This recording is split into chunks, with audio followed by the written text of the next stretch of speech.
Halo, shalom, saudara yang dikasih Tuhan. Senang kembali berjumpa dengan saudara dimanapun saudara berada. Saya Henry Indrawan membagikan renungan firman, dan memang itulah yang menguatkan setiap iman kita. Jadi saudara, dalam program saya, Christ Call of Faith, panggilan iman pada Kristus. Alasan kita untuk tetap percaya adalah Tuhan selalu mengasihi kita. Jadi keadaan pun boleh berubah, pengharapan pun belum ada jawaban. Tetapi ketika iman kita di dalam Dia, kita tetap bersyukur karena Tuhan tidak pernah meninggalkan apapun yang kita alami. Dia selalu punya cara untuk mengasihi kita. Tema saya pada saat ini berbicara tentang tanda kedatangan Tuhan Yesus. Bersiaplah dalam menyambutnya. Jadi dunia ini membawa orang kepada ketakutan, kecemasan, dan pada akhirnya tidak ada pengharapan. Tetapi di dalam Yesus selalu ada pengharapan, selalu ada jalan keluar, dan kuasa mujizatnya nyata dalam setiap kita yang percaya kepadanya. Puji Tuhan saudara. Dan sebelum kita mendengarkan renungan dan pembacaan Alkitab, terlebih dahulu kita sama-sama berdoa. Haleluya. Bapa yang baik, terima kasih. Kami selalu mengandalkan Engkau, berharap sepenuhnya kepada Engkau, karena hanya Engkaulah satu-satunya penolong dalam hidup kami. Apapun keadaan kami, Tuhan tolong kami.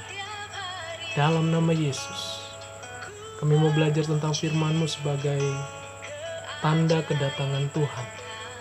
Dan kami mau bersiap, kapanpun Tuhan datang, kami tetap siap. Dan kami bersama-sama dengan Tuhan di dalam kerajaan-Mu yang kekal. Engkau adalah Tuhan dan Juru Selamat kami, Raja di atas segala raja. Roh Kudus, urapi kami. Haleluya. Amin. Mari kita buka Alkitab kita dalam kitab Lukas pasal 21 ayat yang ke-25 sampai yang ke-28. Judul di Alkitab, Kedatangan Anak Manusia, perumpamaan tentang pohon ara.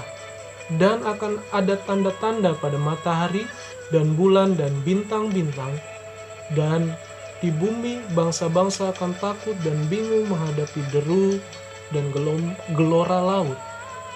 Orang akan mati ketakutan karena kecemasan berhubung dengan segala apa yang menimpa di bumi. Sebab kuasa-kuasa langit akan goncang.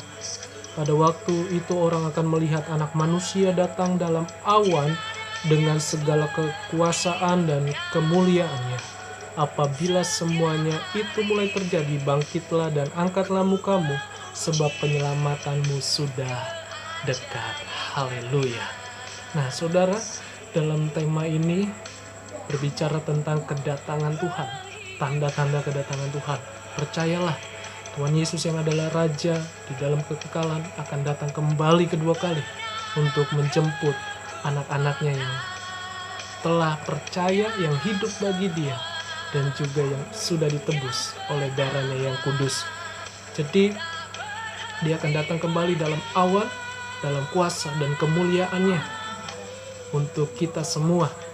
Dan saudara, ada dua hal tanda kedatangannya kepada orang yang menolak Yesus dan kepada orang yang di dalam Kristus. Orang yang menolak Yesus tentunya kedatangannya seperti pencuri, tidak ada yang tahu.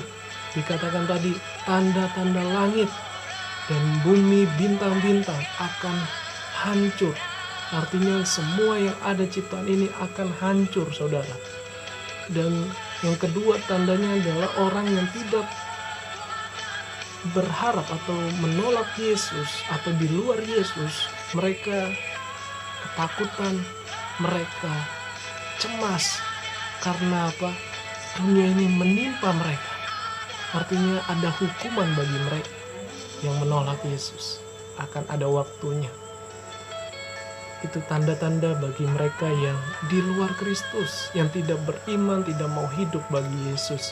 Dan yang kedua, tanda orang percaya, yaitu menerima Tuhan Yesus sebagai Tuhan dan Juru Selamat, hidup di dalamnya dalam kebenaran firman, dan digambarkan seperti mempelai dan pengantin. Artinya mempelai itu berbicara tentang Tuhan Yesus, pengantin itu bicara tentang orang-orang percaya. Yang dimaksud adalah hubungannya, suasananya sukacita, bahagia, damai, penuh dengan kedamaian, menjadi satu di dalam Kristus. Digambarkan seperti mempelai dan pengantin.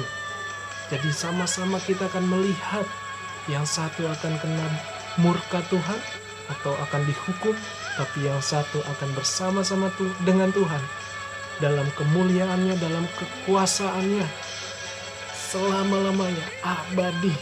Jadi hidup ini hanya sementara.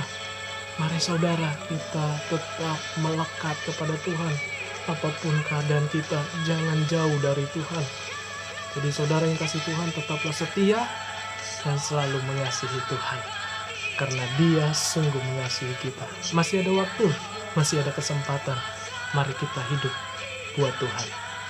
Jadi untuk kita menyambut kedatangan Tuhan, saya pelajari, saya renungkan yang pertama adalah bangkit, angkatlah wajahmu. Ini berbicara tentang menjadi saksi bagi Kristus, menjadi terang Kristus. Selama ada waktu, ada kesempatan, mari tebarkan kasih. Orang-orang kehilangan pengharapan, kehilangan sukacita, depresi, putus asa, ingin bunuh diri.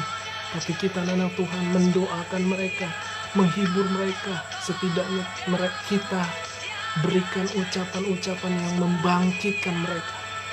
Sebab masih ada pengharapan di dalam Yesus. Mari saudara, tujuan kita hanya untuk kemuliaan Tuhan. Masih ada waktu kita untuk menebarkan kasih kepada siapapun. Ini bukan tugas pendeta, ini tugas kita yang percaya di dalam Tuhan. Yang kedua, untuk kita menyambut kedatangan Tuhan, yaitu tetap melekat kepada Tuhan dan selalu andalkan Tuhan. Artinya kita berserah penuh hidup kita kepada Tuhan. Apapun sebelum kita kerjakan aktivitas kita, pekerjaan kita, mari kita dahulukan dulu sama Tuhan. Berdoa dulu. Tetap kita punya hubungan yang melekat dengan Tuhan. Kita bersyukur dulu. Kita berterima kasih dulu kepada Tuhan. Kita menyembah Tuhan dulu. Cari dulu wajah Tuhan. Supaya ketika Tuhan datang, kita sudah siap, saudara.